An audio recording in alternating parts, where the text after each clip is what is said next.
तो 3 दिसंबर को यानी कि चुनावी नतीजों का दिन, और इसी बीच में अंबिकापुर से महिमा इस वक्त हमारे साथ बनी हुई है। पलक लगातार ग्वालियर में मौजूद है। महिमा, क्योंकि पोलिंग बूथ है, जाहिर है कि संवेदनशील इलाका भी है और लोग अंदर जाने से पहले बहुत कुछ नहीं कहते, लेकिन अगर उनकी प्रतिक्रिया उससे पहले आप पूछ पाई हो उनसे क्या मन है, क्योंकि मुद्दा विहीन मुद्दों की असल में बात नहीं हो रही है, आरोप प्रत्यारोप पे इस बार चुनाव चल रहा है, लेकिन वोटर के मन में क्या है, क्या ये भाप पाई आप? बिल्कुल, बहुत सारे वोटर्स की सुबह से हम लगातार बात कर रहे हैं, उनसे हमने बातचीत करने की कोशिश की। इनफैक्ट हम अंबिकापुर जहां पर इस वक्त मैं मौजूद हूं वहां पर भी हमने बात की। इसके बाद हम मायापुर भी गए थे, वहां पर भी हमने बात की है। जब हम मंदिर में थे आपने देखा टी.एस. सिंहदेव से हमने बातचीत की, उससे पहले हमने वोटर्स से बात करने की कोशिश की थी।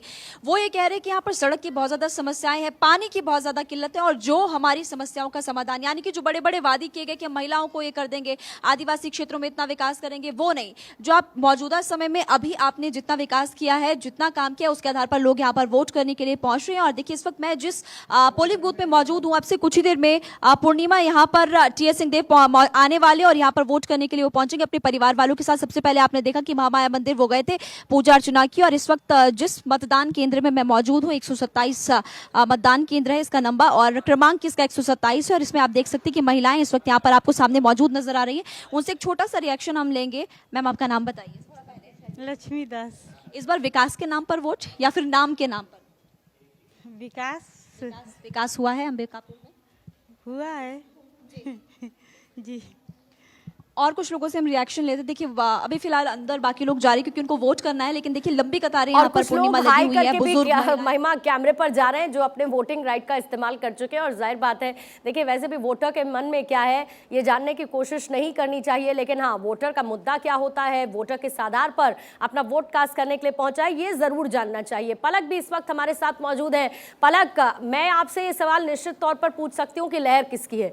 मैं इसीलिए पूछ सकती हूँ क्योंकि पूरा मध्य प्रदेश आप चुनावी मौसम में कवर कर चुकी हैं, जनता का मूड आप जान चुकी हैं, मुद्दा क्या रहा, लोगों के मन में क्या था, जल्दी से 1 मिनट में उसका एनालिसिस अगर आप कर पाए। देखिए पूर्णिमा, अगर हम मध्य प्रदेश की बात करें तो मध्य प्रदेश कुल 5 हिस्सों में बटा हुआ फिलहाल नजर आ रहा है। मालवा की बात करें तो वहां पर बीजेपी बहुत अच्छा काम कर रही है, बीजेपी वहां लीड कर रही है। लेकिन जहां फिलहाल मैं खड़ी हुई हूं ग्वालियर चंबल, ग्वालियर चंबल ये वो इलाका है जहां पर बीजेपी के हक में चीजें नहीं थी अब, और यही वजह है कि सिंधिया को कहीं ना कहीं इस जगह उतारा है ताकि अपने पक्ष में सीटों को किया जा सके।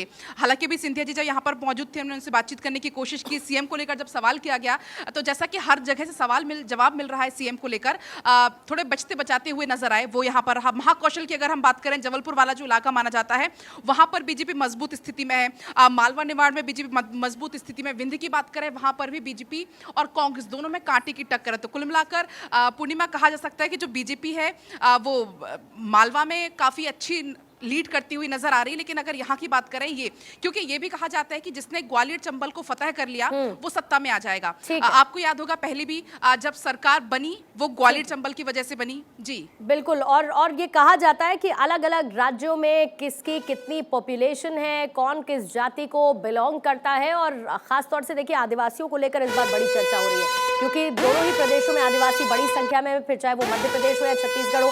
मैं लौटती हूँ पलक आपके पास।